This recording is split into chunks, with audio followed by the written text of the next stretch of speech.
ہر قسم کا دن نکال لیتے ہیں، لیکن جب اسلامی دن آتے ہیں تو کہتے ہیں منانا جائز ہی نہیں ہے۔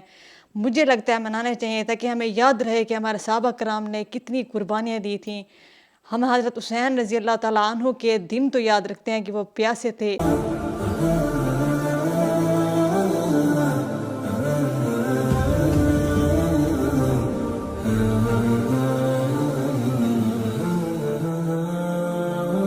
بسم اللہ الرحمن الرحیم، الحمدللہ رب العالمین۔ ہمارے معاشرے میں ایک دوسرے کی دیکھا دیکھی زندگی گزاری جاتی ہے کہ اچھا فلاں نے یہ سٹیٹس لگایا تھا، فلاں نے فادر ڈے بھی منایا تھا۔ ہم وہ لوگ ہیں جو فادر ڈے، مدر ڈے ہر ایک دن منا رہے ہوتے ہیں انگریزوں کو دیکھ کر۔ جو دن ہمارے لیے اہم ہے وہ ہمیں نظر نہیں آتے۔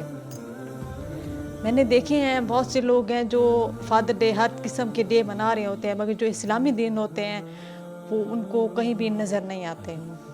دیکھیں، جو دن ہمارے لیے اسلام میں جائز ہیں، جو دن ہمارے لیے باعث فخر ہیں، جو دن ہمارے لیے کوئی نہ کوئی پیغام، کوئی نہ کوئی چیز ہمیں سکھاتے ہیں، کوئی قربانی ہمیں یاد دلاتے ہیں، تو وہ دن بھی ہمیں منانے چاہیے۔ آج 18 ذی الحج یوم شہادت حضرت عثمان غنی ہیں۔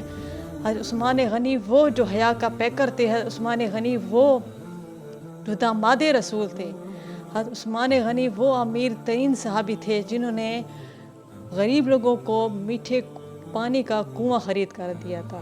حضرت عثمان غنی وہ ہے جنہوں نے مسجد نبی کی زمین خرید کر دی تھی۔ حضرت عثمان غنی وہ ہے جنہوں نے غزوہ کے لیے اپنا سارا سامان پیش کر دیا تھا۔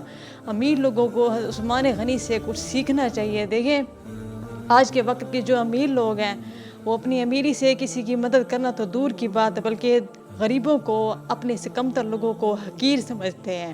ہمارے ہاں تو امیر لوگ فرعون سے بھی بڑھ کر اپنے آپ کو سمجھتے ہیں کہ ایسے پوری زندگی کا ٹھپا لگوا کر ہم آئے ہیں کہ امیر ہی رہیں گے۔ ہمارے ہاں کے امیر لوگ اپنے گھر کے باہر کسی کو کھڑا برداشت نہیں کرتے، پانی دینا تو دور کی بات، زمین دینا تو دور کی بات۔ دیکھیں، یہ جو وقت ہم گزارتے ہیں دنیا میں، یہ چند دنوں کا ہے، چند منٹ کا ہے اور چند سیکنڈ کا ہے، کیونکہ موت کا کوئی پتہ نہیں ہے، اس لیے اپنے امیر ہونے کا فائدہ کچھ اٹھائیں۔ ہمیں صحابہ کرام کے دن اس لیے بھی منانے چاہیے کیونکہ کچھ لبرل قسم کے لوگ ہیں وہ کہتے ہیں اسلام میں تو جائز ہی نہیں ہے۔ دیکھیں، وہ اپنے مقصد کے لیے ہر قسم کا دن نکال لیتے ہیں، لیکن جب اسلامی دن آتے ہیں تو کہتے ہیں منانا جائز ہی نہیں ہے۔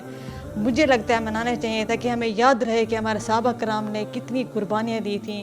حضرت حسین رضی اللہ تعالیٰ عنہ کے دن تو ہم یاد رکھتے ہیں کہ وہ شہادت سے پہلے پیاسے تھے، مگر عثمان غنی رضی اللہ تعالیٰ عنہ کی شہادت کس کو یاد ہے؟ کیوں بچوں کو ہم نہیں سکھاتے کہ یہ بھی قربانیاں جو صحابہ کرام نے دی ہیں ہمیں یہ یاد کرنی چاہیے۔ 40 دن حضرت عثمان غنی بھوکے پیاسے رہے، وہ حضرت عثمان غنی جنہوں نے غریب لوگوں کے لیے پانی کا کنواں خرید کر دیا، جنہوں نے غریب لوگوں کے لیے بہت سی امداد پیش کی، وہ حضرت عثمان غنی شہادت سے پہلے اتنی تکلیف برداشت کر کے گئے ہیں۔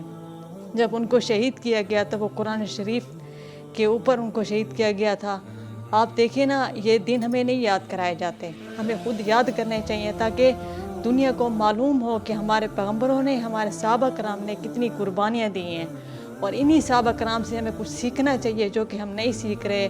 ہمیں ایسے دن بھی منانے چاہیے اور ایسے صحابہ کرام سے کچھ نہ کچھ سیکھنا چاہیے ان کی شہادت سے۔